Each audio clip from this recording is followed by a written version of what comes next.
বন্ধুরা, আজকে আমি পুঁই শাকের লটপটি করব, আপনারা দেখতে থাকুন।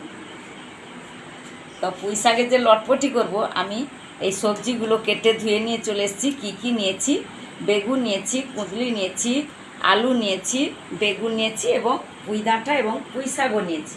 তার সাথে মাছের তেলটাও নিয়েছি। কড়াতে তেল দিয়ে দিলাম।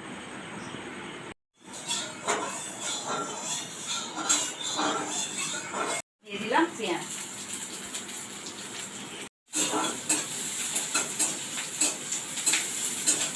দিয়ে দিলাম থেতো করা রসুন।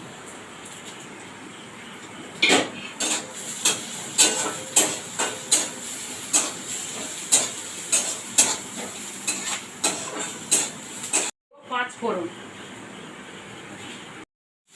এরপর দিয়ে দিয়েছি মাছের তেল।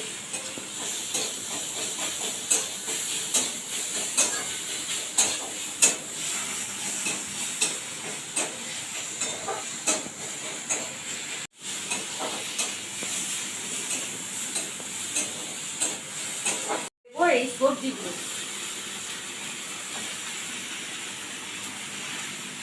লবণ এবং হলুদ দিয়ে দেব। তারপর একটা ঢাকনা ঢাকিয়ে দেব।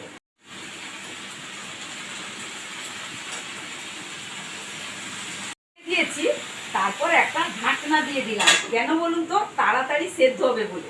এরপর কেমন সিদ্ধ হয়েছে দেখবো। বন্ধুরা, আপনারা চলে আসুন। ঢাকনাটা খুলে দেখি, যে দেখুন কত সুন্দর সেদ্ধ হচ্ছে। উপরে সবজিগুলো নিচে দিয়ে দিব, আবার নিচের সবজিগুলো উপরে চলে এলো।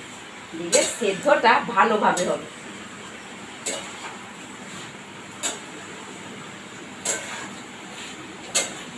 আবারও একবার ঢাকনা দিয়ে দেব। সুন্দর লটপটি হয়ে এলো। এরপর আমি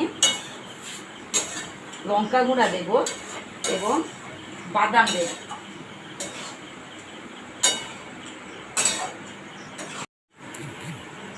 এরপর আমি দিয়ে দিলাম লঙ্কা গুঁড়া। এরপর দিয়ে দিচ্ছি বাদাম।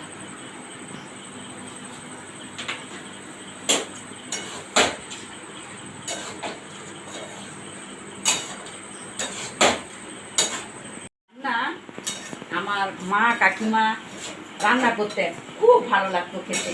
তারপরে যখন শ্বশুরবাড়িতে আসি, তখন আমার শাশুড়ি মাও রান্না করতেন। এত সুন্দর লাগে এই রান্না। কোনো মশলা লাগে না, কোনো বাটনাও লাগে না, শুধু একটু ফোড়ন, পেঁয়াজ আর কী কী দিলাম আপনারা তো দেখতে পেলেন। শুধু একটু লঙ্কা গুঁড়া দিয়েছি, হলুদ গুঁড়া দিয়েছি, আর কিছু না। এই বলতে বলতে আমার এই রান্না হয়ে গেল। এরপর আমি একটু তেল দিয়ে দেবো।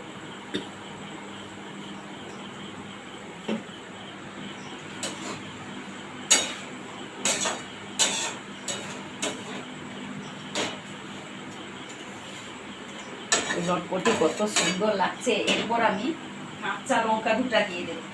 আমার কাঁচা লঙ্কা কিন্তু খুব প্রিয়। কাঁচা লঙ্কা দিয়ে দিলাম। এরপর আমি খাবারের জন্য নামিয়ে নেব।